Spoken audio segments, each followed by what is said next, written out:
welcome back to Crown Brew. And we're here at Coaches and Getting Coffee and Crown Brew.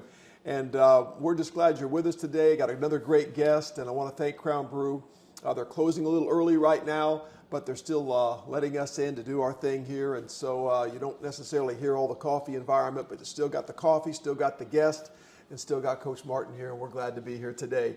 I want to thank Swinford Media, Bill Swinford, for allowing us to do this and putting Ross and Abby kind of in charge of this. And don't forget, Ross and Abby have the Swinford wedding videography and photography with Ross and Abby. They can take care of your wedding videography and photography needs if you have those or know someone that is.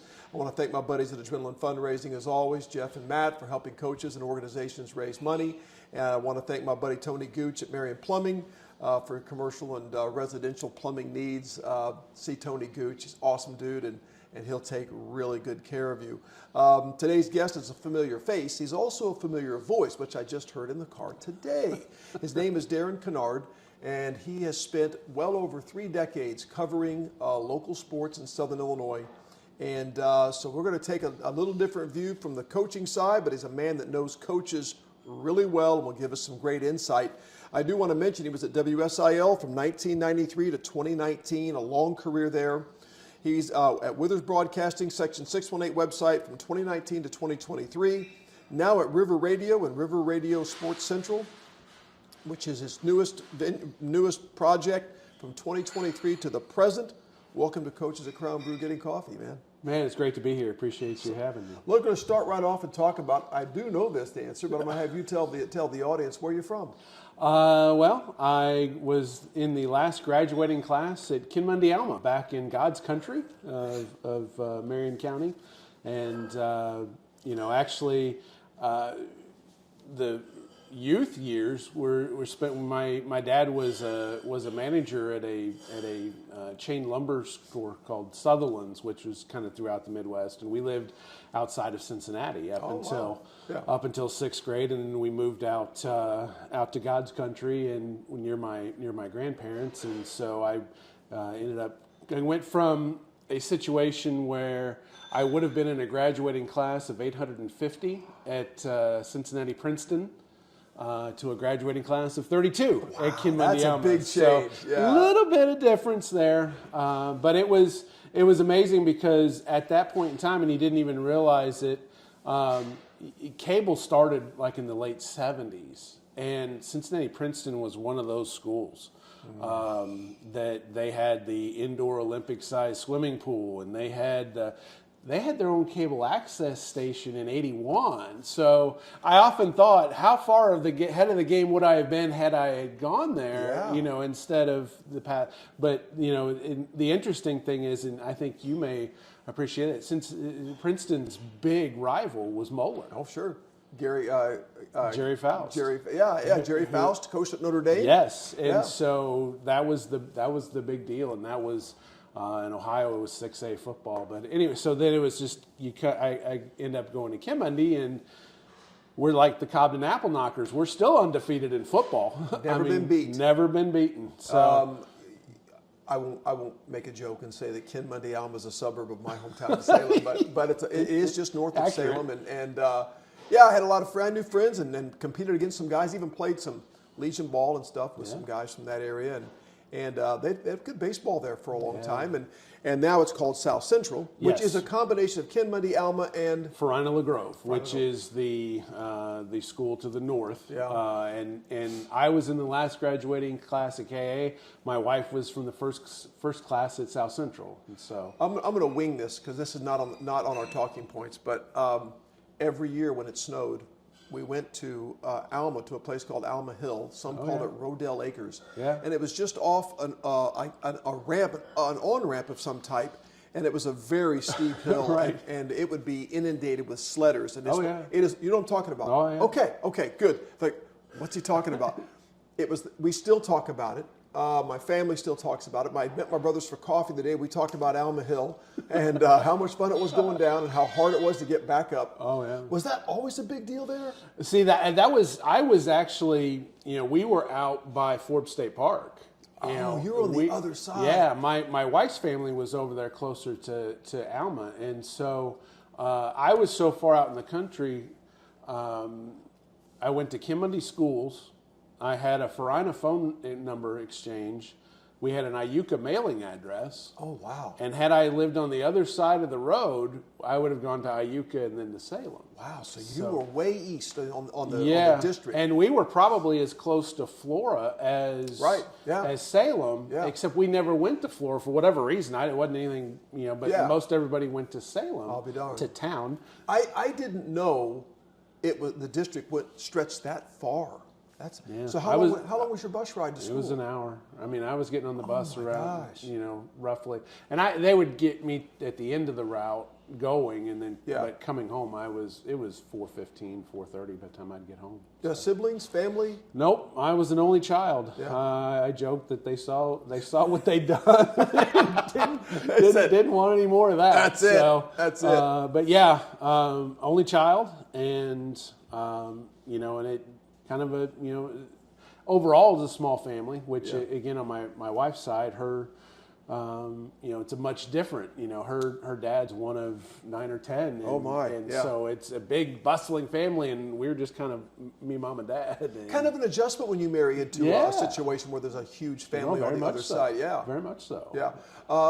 You're growing up, you're young. Did you play any sports, or was sports one of those things you couldn't really do because you were so far out, or when you were in Indiana? Well, Ohio? that was one of those things that, I wanted to play. And, I didn't get to play basketball until my senior year. And that was just family stuff. You're so far out. My dad lived in Salem. My mom didn't drive. Yeah. And it was just we had one vehicle. Yeah. And so that was the things. And so it was a battle my senior year to get to play. And,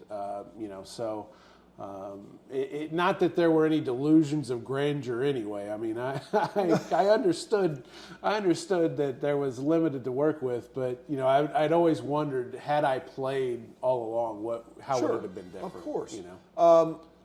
Were you a sports fan though growing up? Oh yeah. And so, where does a kid living out that far east in Marion County, what was your access to sports? What was that like? So it's funny you ask, because I was thinking about that this morning. It's just the fact that the most exciting piece of mail every week was the TV guide. Oh. Because you would see what was the Saturday game of the week, or what was the NBC, NFL game, who was the NFL games. And we didn't have satellite, we didn't have cable, obviously. We had an antenna on a rotor. And we were kind of in a location that if we spun it to the north and east, we could get the Terre Haute stations. Oh. From the south, we could get WPSD out of Paducah, and then of course our normal channels were out of St. Louis. Sure. And so it's like, if you didn't like the games here, well, let's spin it around and see what's on WTHI out of Terre Haute, and so that was always a big thing, was trying to keep up with that. And I think back to just what every day, just the access, just whether it's by phone or you have access to every score. You have and in that situation, you're limited to what you have in local news, and so. And I think you'll also appreciate this. I always like to bring up that I grew up watching Mark Kiesling, because we could flip the rotor south, and I would get Mark, because Mark ran NBA scores, and I love the NBA, and the St. Louis guys never did that. Wow, interesting. And the St. Louis guys were great. I mean, Mike Bush is still at KSDK. He's now a news anchor. Yeah. But he was my favorite guy, watching sports there. But I grew up really watching Kiesling as I was coming up through high school. So. Were you a Cardinal fan? Yes. Yeah, because that was probably the team you got. Well, and it's funny, and I don't even really remember why, but even little, I liked the Cardinals. Oh, okay. And my dad, like I said, his company had tickets to go to a Reds game. Right. And in Cincinnati, if you're not a Reds fan, it wasn't good. I mean, it's not Philadelphia level, but it wasn't good. And so my parents were like, you can't be, we were up in like the fancy boxes, whatever. And I still remember, and I was like 6. I had it was cold as all get up, but even I had like my parka hood pulled up, and I was pressed against the window, and I was, because the Cardinals were winning, and So you saw a Cardinal game in Cincinnati, and but I was afraid for my life. But the big red machine of the 70s, Yeah. man, they were so good. So I'm sure there was a fan base that said, "Hey, you're not for us." Right. Oh, very much so. I mean, come on. And obviously all the radio stuff was Cincinnati Reds and Marty Brenneman, one of the all-time greats. Yeah, sure. And obviously with the Cardinals, the great thing about the Cardinals, as I got older, you realized, hey, KMOX does come in. I mean, I was in a suburb of Cincinnati and could listen to the Cardinals games, and then obviously moving closer, it was much easier to get that. And again, Jack Buck's always been one that he has always been at the top of the heap. Yeah, it's funny the reach of KMOX for a lot of people, like in Arkansas and Oklahoma and different places that could reach that far, and yet that was their team because that's the only game they could get, and they could get KMOX. So yeah. Well, and the other side of that was with cable, we had WGN. And so every afternoon I'd get home from school and the Cubs games were always on. Yeah. And they didn't have lights at Wrigley at that point, so it was all day games.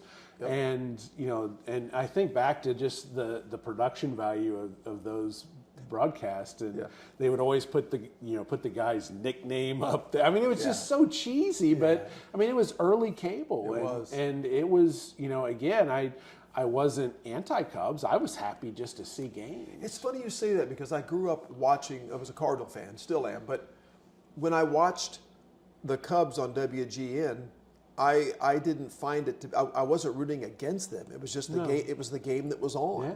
And there would be a half-filled Wrigley Field, or maybe the fans weren't really coming like they are today, and and they weren't very good. But I didn't care. It was baseball, right? I mean, honestly, again, it was a big deal to know what the game and if the game of the week was an American League game. Oh, it was such a bummer when you get it's the Yankees and Red Sox. But again, that was just you wanted to see your team, and it wasn't like you could tune in or have pay-per-view or whatever where you can just I can watch every game. And were you thinking about sports reporting, sports broadcasting?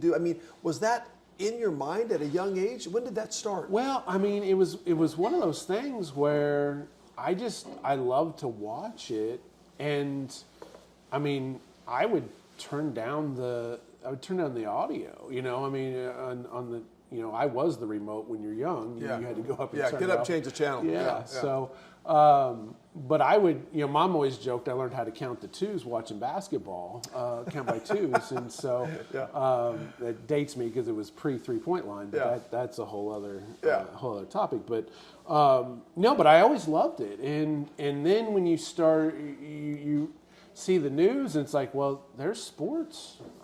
I kind of like that, and so there were a couple different avenues. Whether it was, play-by-play was, that was obviously great. You go to the games every night, and your seat, first, a front row seat for those type of games. And I just remember how bitter I was when Joe Buck came up. I was like, he's only there because of his dad, and then when you stopped, and it's like, he's pretty dang good. Yeah, awesome. And so and I don't get the Joe Buck hate I that's don't out either. there. I don't either. But I mean, I just remember just the first time he was on, I'm like, oh yeah, why are you there, kid? Yeah. It's nice your dad's Jack Buck, and but man, he's good. Yeah, well, he's going to the Hall of Fame this year. Yeah, and I think that it's tough being on TV right now because the critics. Yeah. They love you, then they don't like you. Tony Romo went through he was the champion of the TV commentary for football, and now they're throwing things at him. And it's just a rough business to please the crowd, and everyone thinks you're for the other team. Well, because here's the thing, and this is the and the trickle down is been hard to deal with because the audience, the consumers, only want to hear the good things about their team. Well, that's a they good only point. want to hear. That's a good point. They only want to hear the announcers gushing over their team. Right. Now, why is that? Well, part of it is that each one of these teams, the broadcasters are paid by the teams. Yeah. And so, they used to joke about Fox Midwest. One of the guys from the Post-Dispatch used to refer to it as Pravda, because they would never say anything bad about the team. It was always rosy and all this and that. And, just a few weeks ago, and I don't know if you saw this or not, but after Jacksonville lost in the first round of the playoffs, there was a big hubbub about the postgame.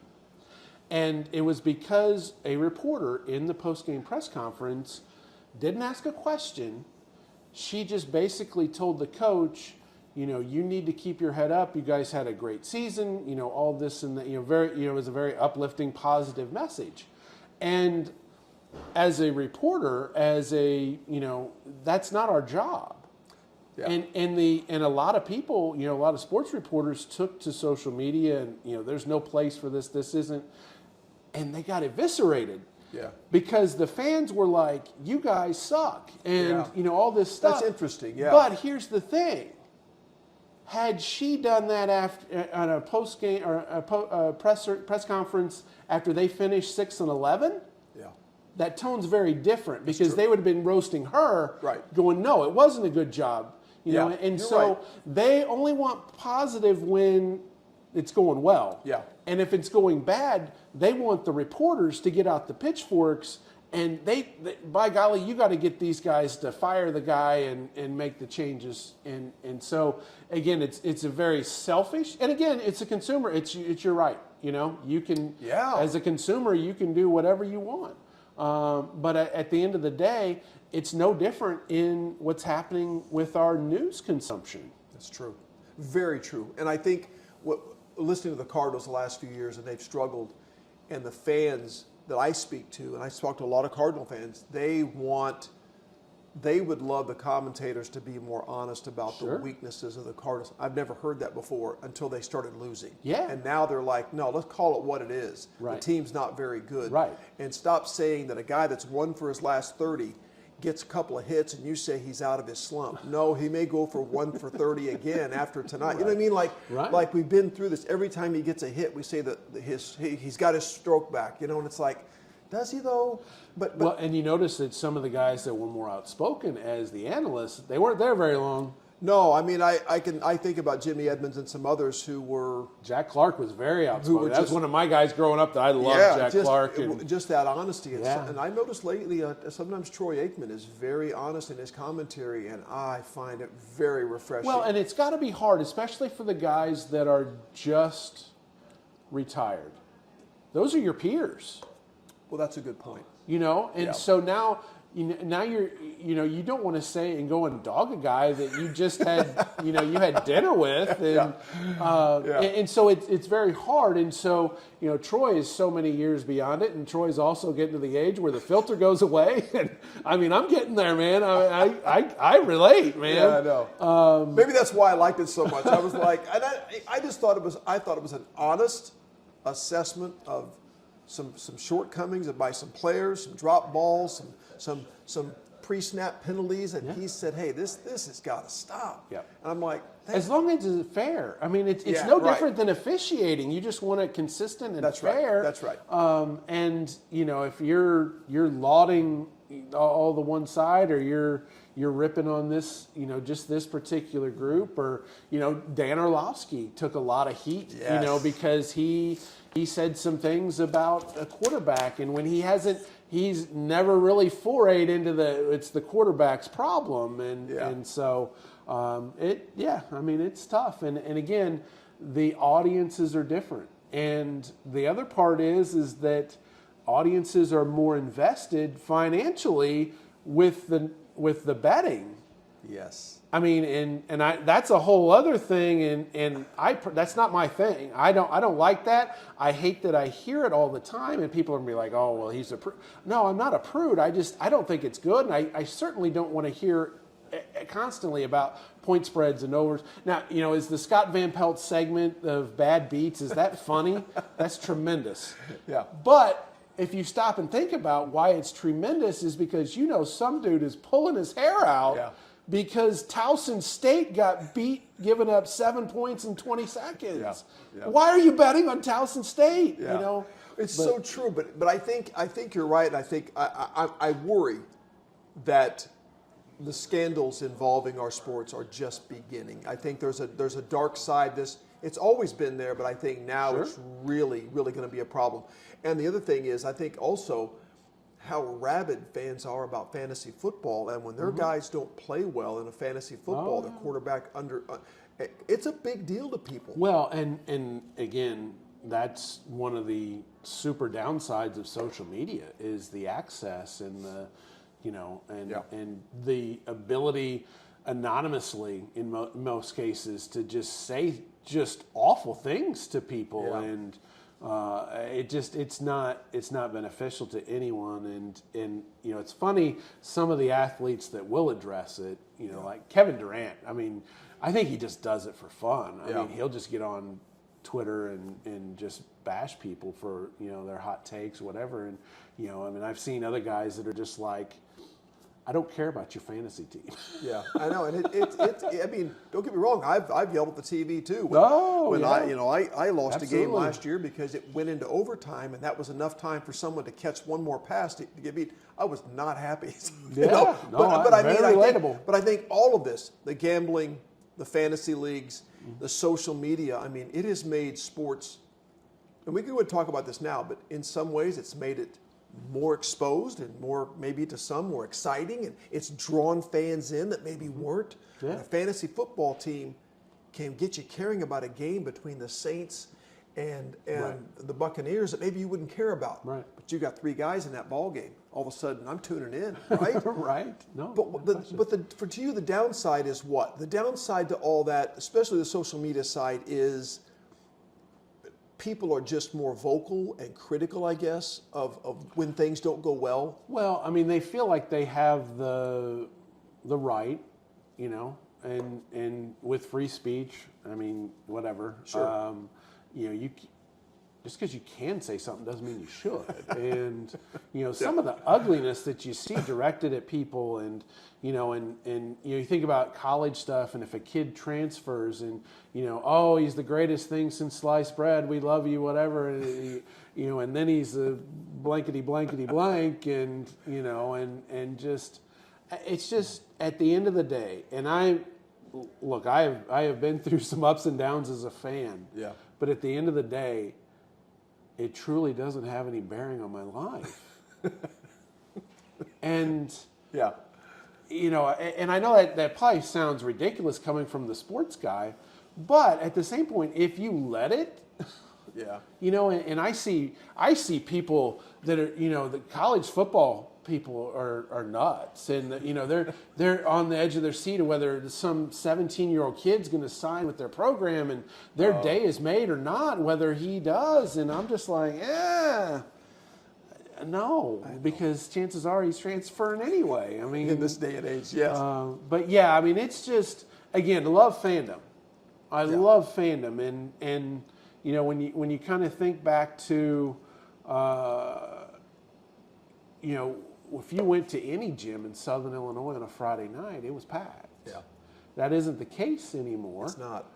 And then when it is, there's been some some trouble, or schools try to take some preventive action ahead of time, and again, social media, people say and do things, and look, everything you read on social media, this is a breaking news. Say everything's not true, okay? But you read it, and you're like, oh well, by golly, Yeah. And so I love the exuberance, I love the fandom, but we got to tone down. We got to tone down the rhetoric. If our team loses, we've got to turn down the talk at other teams, and we got to turn down the rhetoric on the officials. Yeah. And that's the part that is that's where social media has just magnified everything, because now people can go out and or even on site, and just post something, and it's tough, and there's a reason why ref numbers, official numbers are down, why coaching numbers are down. Well, why coaches aren't lasting very long. I mean, coaches are. Why would you? they're You know, 10 I years mean, shorter, yeah. ultimately, I mean, and you know, and that's also, again, I obviously don't face it the same as you, but everybody knows how I should do my job. Sure. Same way with the coach. Sure. Well, by golly, he should have called X play, or Yeah. why didn't he run so and so more? Yeah, I never heard that, Darren. You know. Yeah. But yeah, I mean, yeah. but it's just like, you know, well, there's reasons why we do things, and it's not like we're choosing to do things that are going to either not help us win or not be the best that we can be. Well, let's talk about the WSIL years. You get hired in 1993. How old were you? You went to Southern. Yes. Well, I graduated Kinnard, went 2 years to Kaskaskia, and I then did too. 2 years Gotcha. at Southern, and the radio TV program. It was a challenge to get everything in 4 semesters. Oh, yeah. And so, but it was great in the fact that it taught me so much of the hands-on stuff, and then really the whole look. It's not 9 to 5. Yeah. You know, and you're gonna, you know, you're doing things at all hours. And you know, my senior year, I had to have special permission because there were 2 different reporting classes, but because I was on the time crunch, I had to take them together. Well, they each said allow 8 to 10 hours outside of class. Well, that was a bold-faced lie. Yeah. You know, and it was 8 to 10 hours if you were a skilled professional, you know. Yeah. Hey, you got 8 to 10 hours to go out, shoot the story, come back, write it, and edit it. Yeah. Well, when you're a noob, that ain't going to happen in Right. 8 to 10 hours. And so, you know, did that, and we, you know, we did a live 15-minute newscast every night, and there was a different crew each night, and just it showed the depth of our program at that point. I mean, you look at the 5 sports guys my senior year. You know, Corey Curtis is a sports director down in Nashville, Tennessee, and has been there for, you know, double-digit years as sports director. Mark Silverman from Waddle and Sylvie, Chicago, ESPN Chicago Radio. We had Gary Dangerfield, who he was a ROTC, and he ended up being like a spokesman. Like, so if you saw quotes out of Iraq, it might be Gary Dangerfield. Yeah. You know, that type of thing. We had another guy that went corporate. Yeah. You know, on the corporate side, and then, you know, I did my thing here. And so those were our 5 sports guys. Yeah, that's cool. And I mean, that just the depth of the program was pretty cool. But you know, I also did radio, and you know, we had a thing on WSIU called Morning Edition, and you know, I lived in the dorms. You know, I lived in May Smith Towers, and so I'm hauling my happy butt across campus at 4:30 in the morning because I had to be over at WSIU. In weather like this. Oh, it was terrible. But you know, but it was. You know, I think all told, by the time I think I was putting in like 80 hours a week. Yeah. But that did teach you a lot about what it takes to be a sports broadcaster. You had to do what you were going to do. Yeah. And so I got hired at WSIL the day before I graduated, and I got hired as a news photographer. Really, I didn't know that. And that's really been one of my points to, you know, students and you know, other is your first job may not necessarily be what you want, but it's a lot easier to get around in the building than it is to get into the building. That's a good point. And very wise. Yeah. You know, and so as a news photographer, I was there anytime anything sports related needed shot. I mean, Kiesling probably got tired of me hanging around, but I was like their unofficial 3rd guy, and so and plus with, you know, Lon Tay was the weekend anchor at the time, and so Lon and Mark would anchor Sports Extra. Well, they couldn't stay as late. You know, Mark stayed in house. Lon would go out and shoot, but he would need to get back. You know, but so I could stay later at games and things of that nature. And you know, they developed that trust in me. Okay, he's going to get it done. And I didn't mind shooting news. I mean, obviously, news wasn't what I had set out to do. Yeah.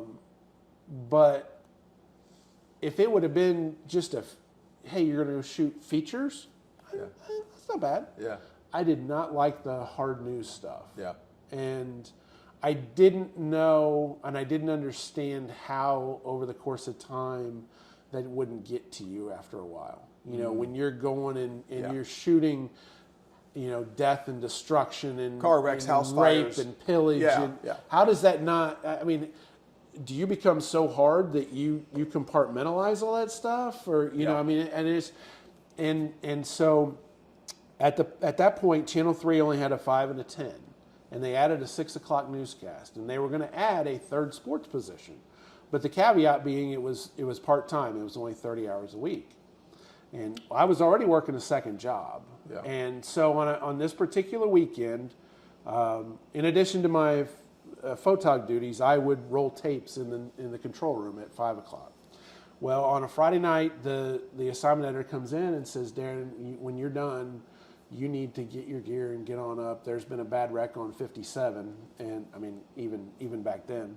Up by Ren Lake College. Yeah. So you know where the station's at, how long it's going to take to Ren Lake College.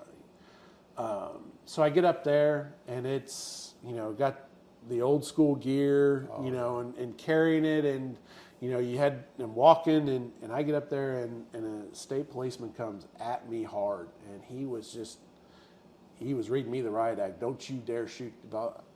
Whoa, dude. I don't want to be here anymore, and you don't want me to be here. He comes up later, and he said we had it was a semi had rear-ended a car, and there were 2 kids in the back seat. Yeah. And I'm just like, oh my gosh. And then the next day, there was a situation where a guy was locked in his trailer, and they didn't know if he had anybody with him. Anyway, so I had to sit like a quarter mile away and just wait for something to happen. Whole shift. A lot of time to think. And so on Monday morning, I went into the news director and I said, I want your sports job. I don't care how many hours it is. Yeah. And he was like, oh my God. I mean, I was 22. I didn't care about health insurance at that point in time. Yeah. And so, got that. And then eventually that became full time, and Lon left and then moved up to the weekend job. And, and that's when, Mark and I doing a lot of the sports extras, and then Mark decides to go a different angle. And, I'm sitting there thinking, okay. And then I noticed my immediate boss, he wasn't like making eye contact. I mean, he's like steering clear. Yeah. And,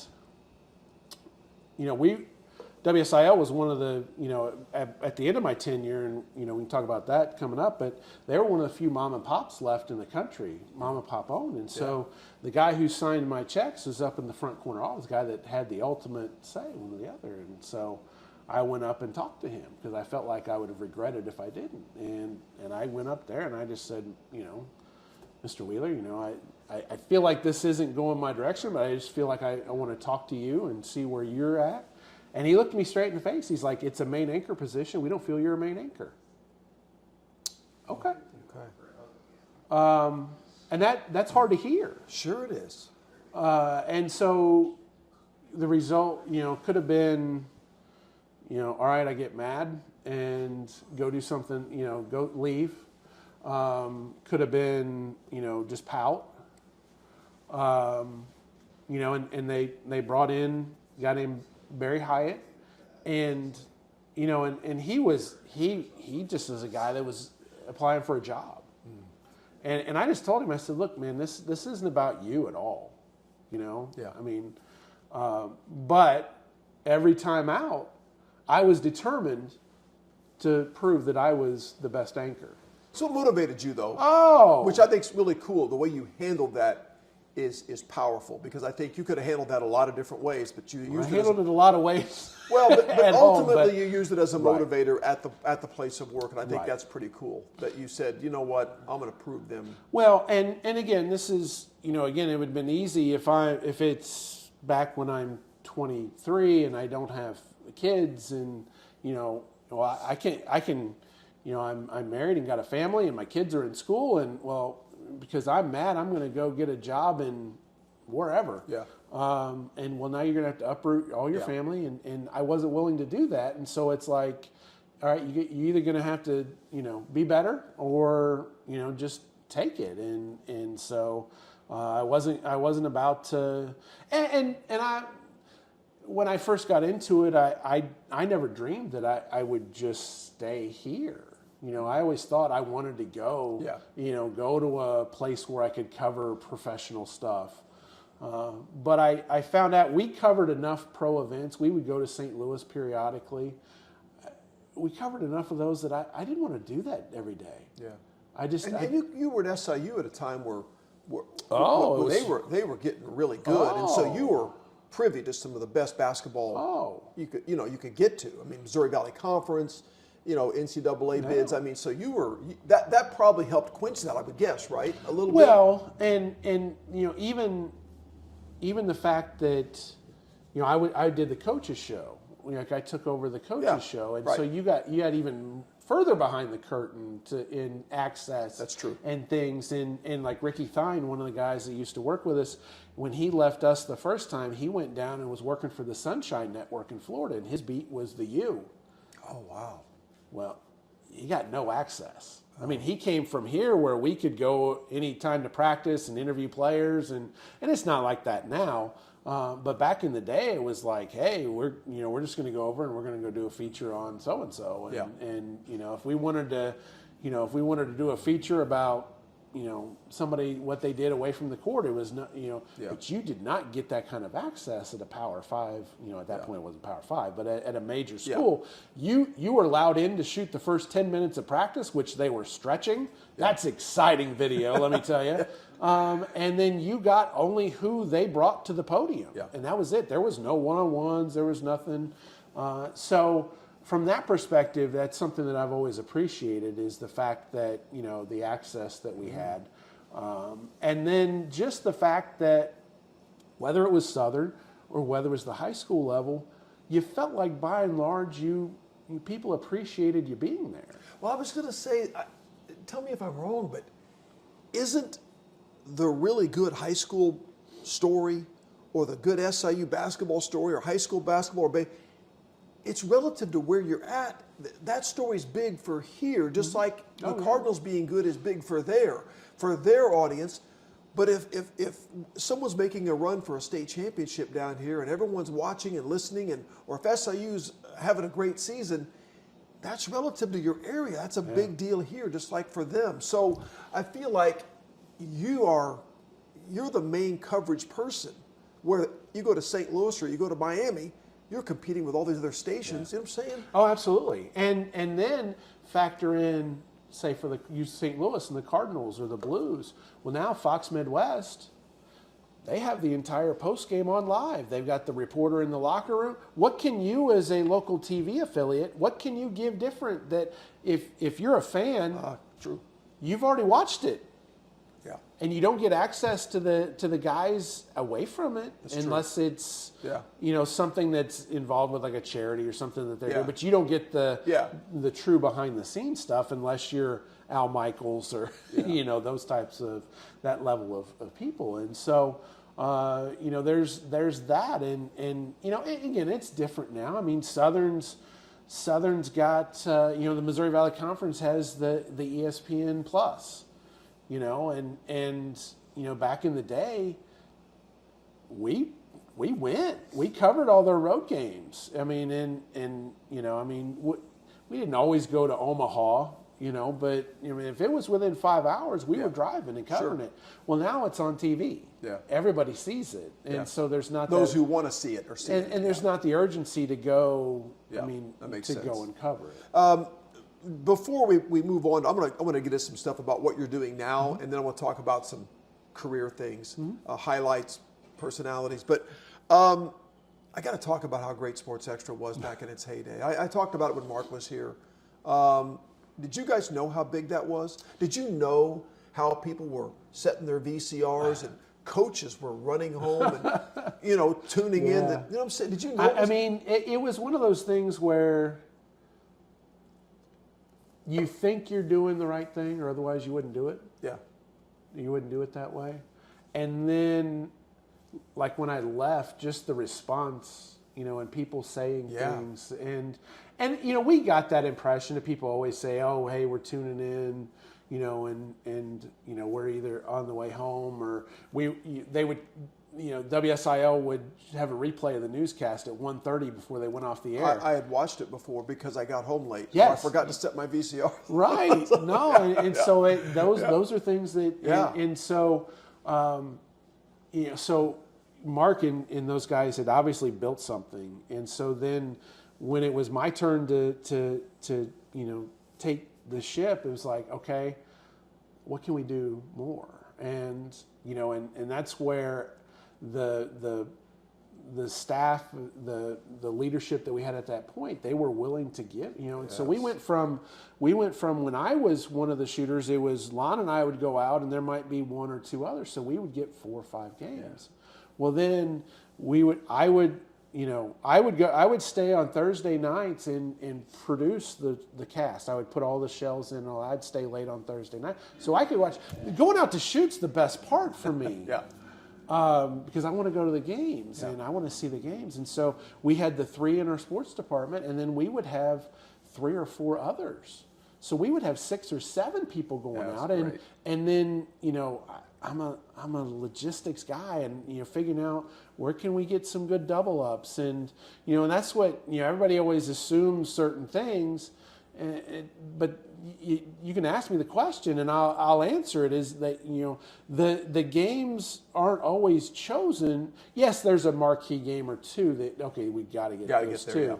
But how are we going to get the others? And it's like, well, Harrisburg and El Dorado are both home tonight. Well, I can send one person and get those two. That makes sense. Heron and Johnson City, or that little quadrant right there, whichever, you could always get a couple. Yeah. And so and so those factored into the decisions about where we're going and how. And remember, I got an email one night because on Thursday nights I would run the Sports Extra menu where we were going the next day. Yeah. And I got an email from Bonnie Wheeler and she's like, and I could hear her saying it as I'm reading the email. She's like, 10 games?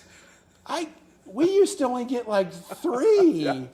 And I was like, yeah. But it worked out logistically that you could get 10 games. Right. Because a lot of teams were at home or they were closed. And I had, my standard was, the competitors would send one person up to Southern Illinois and expect him or her to get a game at Carbondale, get a game at Marion, and a game at Harrisburg. And I always drew the line of, we're only going to get 2. Yeah. And sometimes that didn't work out because sometimes you go to the first game and you get nothing, and you go to the second game and it's 21-0, and you're like, crap. Yeah. So but you tried to figure out who was better, and sometimes you worked counterintuitively. Hey, this game's going to be. I think this game will be better later. So it's not smart to go further away to have to come back. Yeah. But let's do that because I think this game will get ugly early, and then we can get here, and I think we're going to have a better game. That's really cool. That's cool insight. But it was great. I wanted to mention that because I just think it was such I missed that era of sports coverage, local sports coverage, and I know you saw it on the talking points. I wanted to ask you about print media is not the same as it once was. What's the impact, or what do you think the impact of that? Because the newspaper was the other part of, you got it on Friday, you got it on Saturday or Sunday to see the basketball, football scores.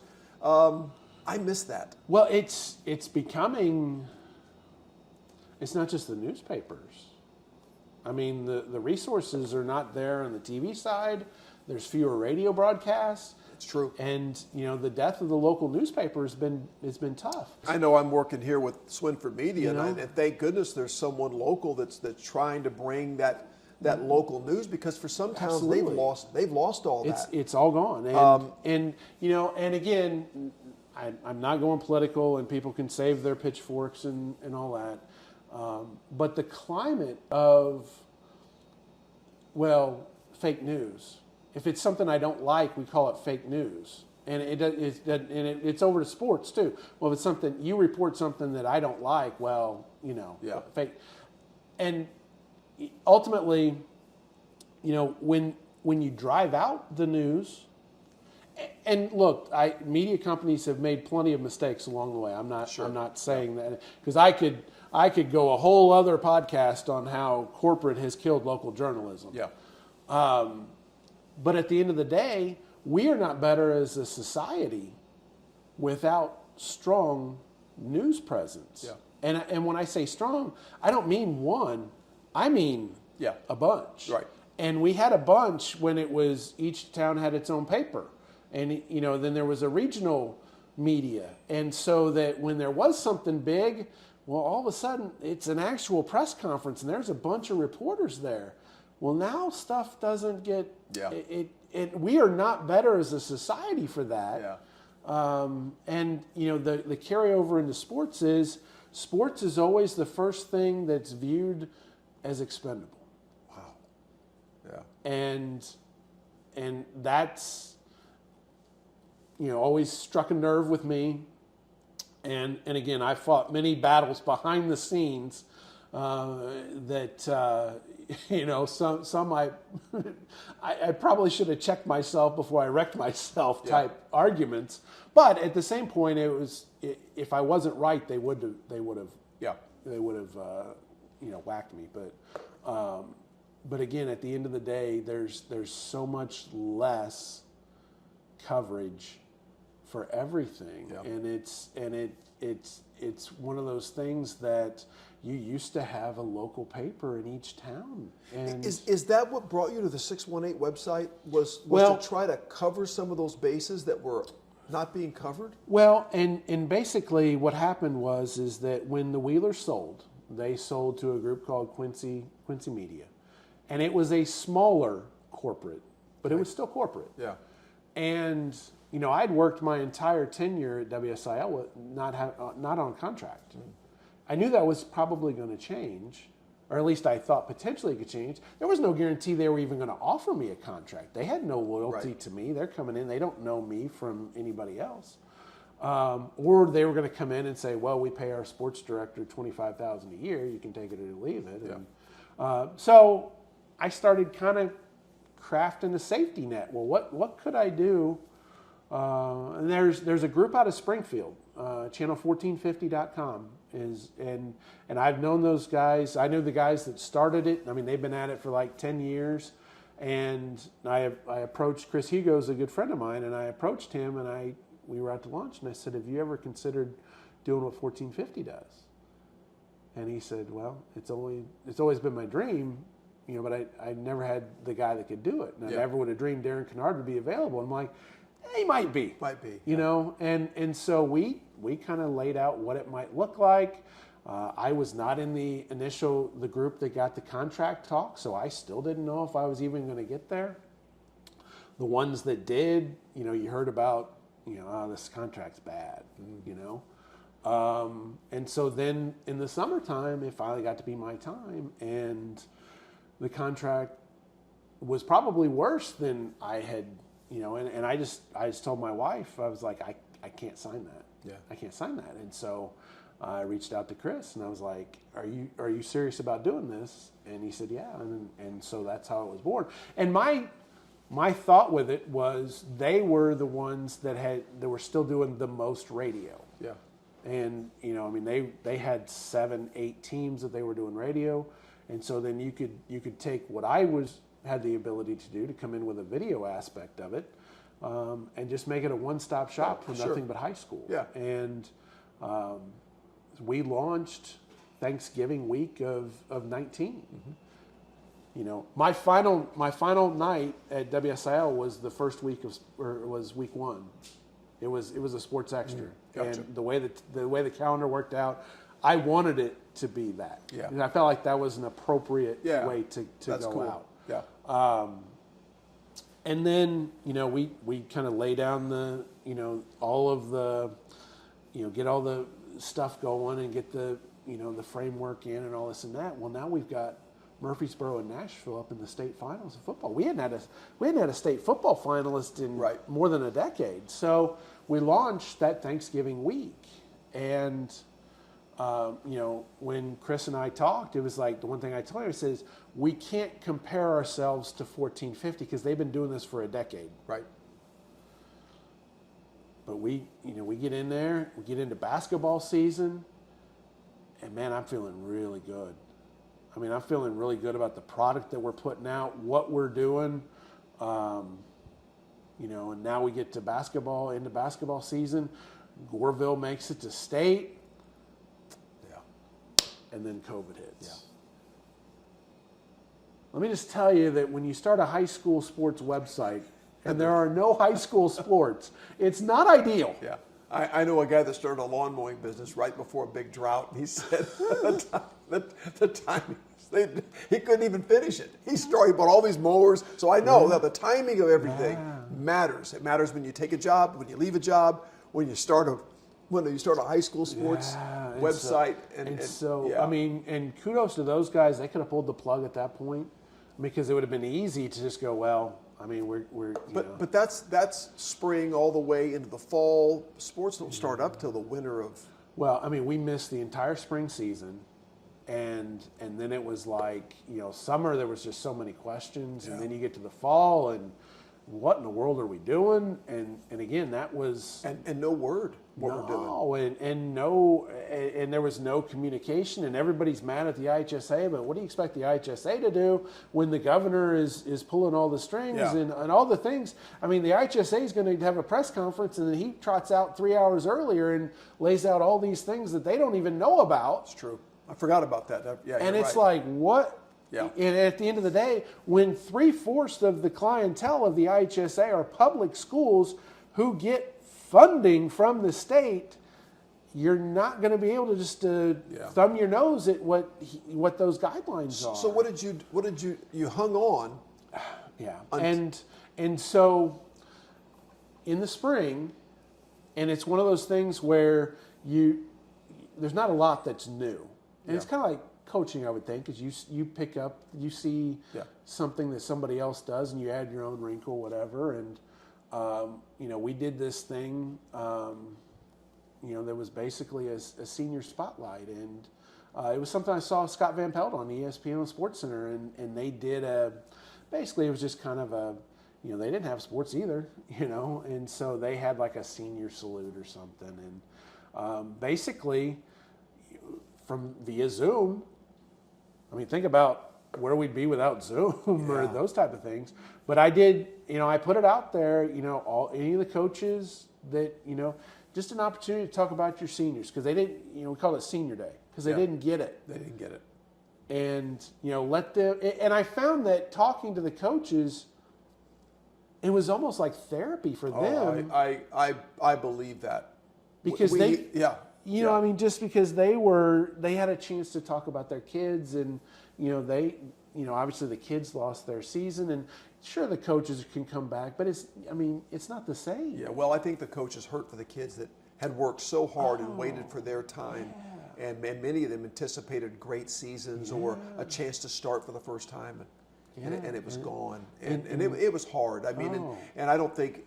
People maybe outside of the athletic world just don't understand what that means to some of those kids, how much they dream about it, sacrifice for it, and then it's gone. And it was unexpected. Right. And the overwhelming majority will never play beyond high school. Oh, for sure. So that was it. That was it. That was the last hurrah. Yeah. And they didn't get it. And some lost opportunities to go beyond. Sure. Because they didn't get that. But the River Radio Sports Central, where you're at now. Yeah. So that comes about in 2023. Yeah. And one of those things where we had probably, with Section 618, probably had done as much as we could with it. Sure. And, the guys from River Radio, Steve Fallett and Clark Lance, they said, hey, can we take you out to lunch? And, okay. Sure. And so they kind of laid out what their vision was. And something that I'd always told my kids and my work kids, you always listen. Oh, for sure. Always listen. Because, I can always say no. But if you say no or you don't listen, then you never know the opportunity. And so they presented a very compelling opportunity. And basically it was, hey, we see what you're doing.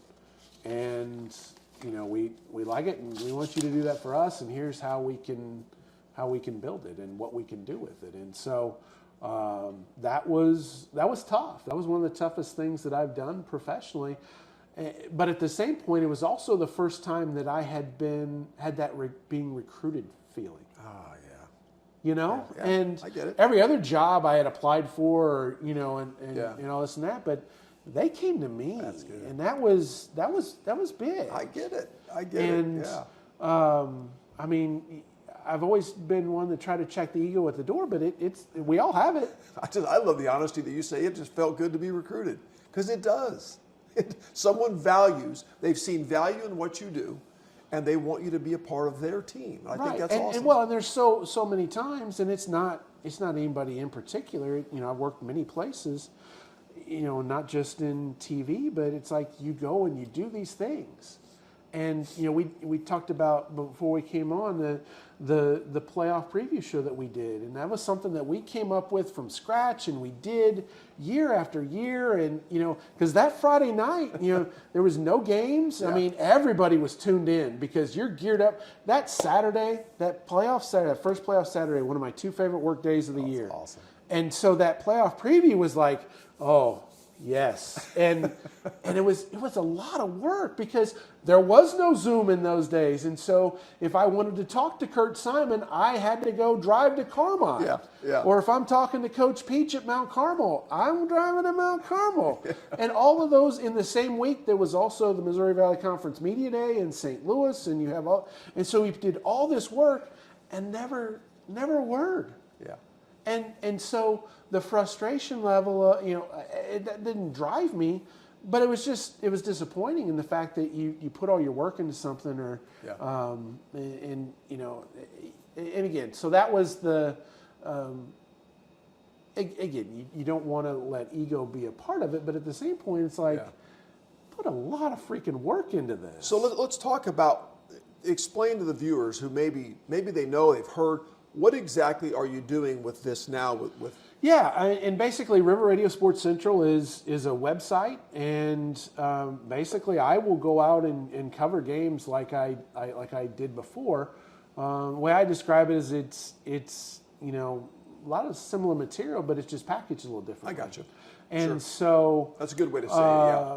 You know, and because at the end of the day, this is ruling everybody's world. Amen. And you know, we talked a lot even before I left Channel 3 is the consumer wants it when they want it. They don't want it when we want to give it to them at 5, 6, and 10. That's true. And so this enables that. But it is, by and large, I mean, it is I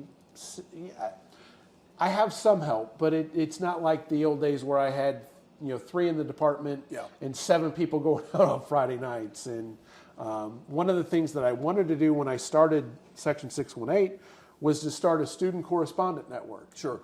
And, one, obviously from my perspective, it helps me get the content. If you go to the drop-down box, there are 58 schools in our circle, so to speak. And so if we could get content that, I can only be so many places. Sure. And but from the other perspective is from a kid's perspective, one, it may be something that they are considering to do. Sure. And then you find out either this is it or that ain't it. I want to do that. Yeah. Both equally important. Yeah, I agree. In fact, we had 2 job shadows over when I was at WSIO, and they were both Saluki softball players, both radio TV, both wanted to do sports. Came in on a Friday night. One thought it was the greatest thing that she'd ever been in, and the other one changed her major on Monday. This is not what I want to do. And it was one of those things where when I talked to her, and she's like, I can't handle that chaos, that stress. Yeah. From 9:40 to 10:20, it was a zoo. Yeah. I've been around enough and been at the studio before during that period back in the day when I was coaching, and I remember thinking, oh my gosh, what it takes to make this look it looks easy on TV. Right. I mean, it does. It looks like you guys are calm, but it's chaos all around. It's like you're in the eye of this storm. When you're doing the what is that cartoon with the dog at the bar table when the fire's all around it and everything's fine. Everything's fine. But here's the thing is that when I've talked to classes and whether it's retail, whether it's teaching, whether it's TV, all the stuff that goes on before you get there is irrelevant. Yeah. Because your audience, your students, your customers, they don't care. They do not. It does not matter to them that you've had a bad day. Yeah. You have to deliver. And here's my number one example of that. The worst day of anchoring that I ever had, and when I say worst day, not performance, I mean just my worst having to do it. I'm a Titans fan. And I had to anchor Super Bowl Sunday when they lost to the Rams. Oh, my. That's a rough day. So I had to watch. I went home. I had everything done, and watched the game, and then heartbroken. And then everybody here's Rams fans. Yeah. And so I have to go on and be Chipper Joe about the Rams winning the Super Bowl, and inside I'm just like, oh, I want to cry. Yeah. Just that far away, man. And Jeff, one of our producer Jeff he still sends me a picture of Mike Jones in the tackle. Knowing how much you love that. Yeah. Oh gosh, it hurts so bad. Let's talk about kind of your career now a little bit before we're done here. Let's talk about personalities. Your favorite people to cover personality, because you've covered a large number of coaches over the years. I mean, just start with that. Like the people you like, they were great to cover. They were. Oh, I mean, Bruce Weber's probably my favorite. Oh, that's awesome. Yeah, good. That's mean, what I want to hear. Yeah, stuff like that. Bruce, and the thing is that what I loved about Bruce was, and this got him in trouble at times. He would give you an honest response. It wasn't always coach speak, but Bruce, the way he had the whole grip of the entire program, not just the basketball stuff, but all the coaches show meant something to him. Okay. So when last coaches show that year before he left, and if you remember that year, Southern had beat Indiana, and of course Mike Davis. There was the old talk whether he was at Indiana, and Coach just made some comment. We were talking behind the scenes, and it was just something about. He's like, this could be very interesting, and I was like, you wouldn't go to Indiana, would you? He's a Purdue guy. Yeah. And he's like, I can wear red. That's what he said. But anyway, the carousel goes, and again, so we finally get that, and of course all the national guys get involved with the bigger schools, and and so the word comes out, Bruce Weber to Illinois. So I've got Coach's number, and I call him, no answer. So the phone rings back, and I pick it up.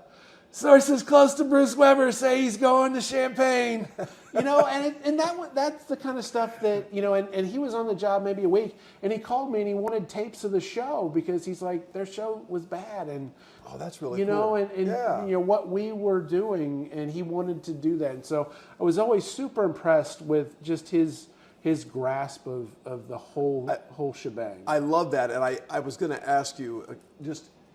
You travel somewhere, you got your camera on your shoulder back in the day, and you interview a coach, and it's just coaches speak because they don't want to say anything to offend. Do you get an eye roll, though? Do you feel like, oh, man? But aren't you? I assume it's refreshing when a guy like Bruce is just right. Well, and the thing is but in today's day and age, when somebody gives you an honest response, they're vilified. I know, that's what I'm saying. How dare they say that? And you've got some guys that just they give no, they don't care about anything, and they're going to say whatever they want. And Mick Cronin he just goes on a heater every post-game press conference, it seems, for UCLA. And then there are guys that are just so vanilla, and you know what you're going to get. And I drove all the way here for that.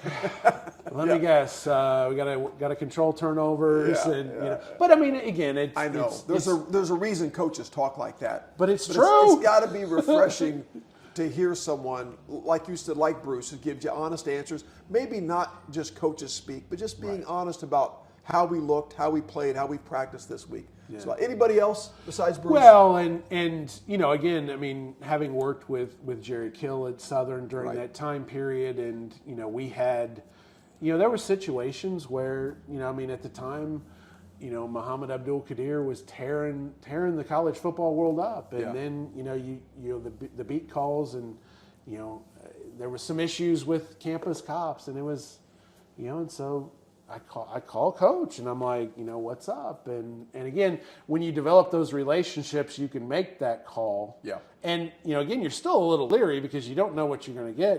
And he's like, look, I've got 95 kids. There's going to be some problems. He's like, we just try not to. Yeah. And he's like, this boiled down to traffic tickets, and and he's like, it wasn't kind of what it was portrayed to be. But again, and the high school stuff. I mean.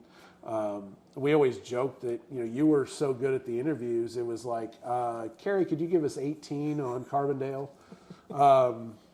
Carrie, it's a little tight tonight. We've got a lot of stuff. Can you make it 12? Can you give us 12 on that? And but again, it's just you're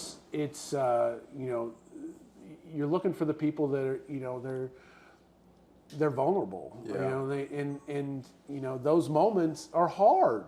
And it's always great to talk to somebody after a win. It's really hard Yeah, I agree. to talk to somebody after a loss. And, generally I don't do a lot of post game, unless it's at state. And again, that's still hard. Still hard. Yeah. Even though you're bringing home the second place trophy or the third or fourth or whatever, it's still not the one you came up there to get. Yeah, there's disappointment, even though you look back on the season, it was successful, but still that moment is a hard moment. Favorite stories you've covered in your sports career? What stands out as and specifically speaking, can you think of I love that story, whatever sport it was? So there was a young man named Briar Short at NCOE. Okay. And Briar was his freshman year, showed some talent for the basketball team. They found out that he had cancer, and he had a I think it was on his neck, and he had to have surgery, and basically it really messed with his motor stuff. But he stayed part of the team and did all that. Well, it was senior night. Yeah. And we'd gotten a tip that basically it was one of those things where they were gonna they worked it out. I think it was Edwards County. They were gonna let him have a shot. Yeah. So they do the things, and he was right-handed, but he now he had to shoot left-handed, and I'd done the interviews beforehand, and so all that was left was the actual game things, and so they get it to him, shot goes up, and it clangs off. Sub him out. So I'm like, okay. So that's part of the story. That is what it is. Yeah. So I almost packed up and went on home because I had what I needed. Don't know why, but I stayed. Well, they get up pretty good amount second half.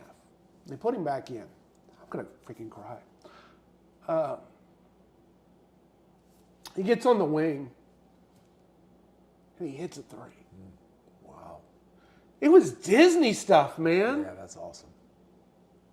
That's good stuff. And it was from my angle, it was their fans.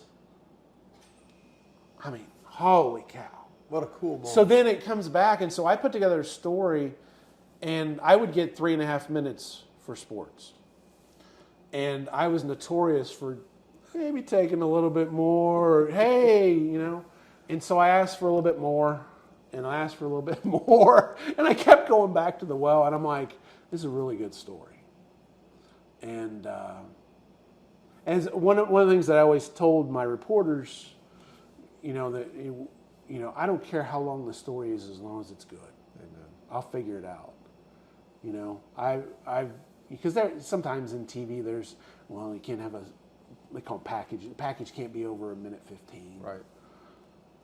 I've seen minute 15 packages that feel like I've been there for a half hour, But I've also seen 4-minute and 18-second packages that I'm engaged. And that's what I felt with this story. And it is probably the neatest story. And there's been, good grief, 30 plus years. It's just been game winners, buzzer beaters, state championships. But the human element to that was unbelievable. To me, choosing that story as answering my question with that story says more about you than anything else you've said, and you've said some great stuff. That was beautiful, because that speaks to your heart, and I love the fact that's what you shared in that question, unrehearsed. I thought you were going to say 1,000 other things. I do vaguely remember that story, but didn't know I forgot the name. But thank you for sharing that, and I love the emotion you showed, because I think that is so real. I'm a crier. I mean, but who cares, right? I mean, it does. I mean, I sitting and thinking about that. I mean, it's That's just wonderful. I mean, and and it's one of those things where, I mean, it was an incredible moment. I mean, it was pure Disney. Yeah, I mean, that's the only thing I could. I mean, he it was had to make that shot. I mean, right? Awesome. He missed the first one, and everybody's like, that makes it even better, though. I mean, it's like a Lifetime movie. There's there's the down, it's all bad, and then they put him back in, and again it wasn't to win the game, but that doesn't matter. The score, it doesn't matter. No. And I love that you chose something, though, that was the human element and not the outcome of something. Yeah. Outcomes come and go. We can't remember who won the Super Bowl 2 years ago, 5 years ago, but you never forget moments like that. Thank you. And thank you for what you've done. My tribute to you is the fact that you have covered sports, not only covered it well, professionally, always. You've been fair, you've been honest, you have helped kids feel special, because local sports, man, if you're on WSIL, it is our ESPN. When back in the day when you covered that, when you're doing your stuff today, when people are on there, it is for our little area of the world, it's big time, Darren. And I appreciate everything you've done. And I still remember after Sports Extra coming across Route 13 and sitting around a post-game fire. Yeah. We were done coaching and hopefully celebrating a win, and you would come over from Sports Extra and sit around the fire on a log with us and maybe have a beverage and just talk sports. Yeah. It was great to see you unwind after your night as we unwound after ours, and those were cool moments. And our Bible study together, we did some stuff for a while, I think. There at the cabin. There at the Pioneers Cabin, yeah. So my favorite moment from that, though, I don't know if you remember this, but I was been doing a feature on fan behavior. And I had reached out to the IHSA, and I had gotten their ejection numbers, like how many, and they had only had one ejection from a basketball game. And your brother, I said, Kurt, you're the only ejection in the entire He's state. going to love hearing that. That's great. And he didn't do anything. Right, but he still got run. Yeah, I know. And I'm like, Kurt, you're the only one. That's so funny. He'll love that. Well, thank you for all you've done, all you're doing. Keep doing it. Fellow Marion County guys, man. Living God's large, country, man. Yeah. Well, thank you again for watching. Thanks, Darren, for being here and all he's done for sports in our area and coverage and making a lot of young people, a lot of old people feel pretty special at times. So thanks to Crown Brew, thanks to Ross and Abby, Swinford Media, Swinford Wedding Videography and Photography, my buddies at Adrenaline, and the gang at Marion Plumbing with Tony Gooch. Keep listening, keep watching. We appreciate you as well. We'll see you next time.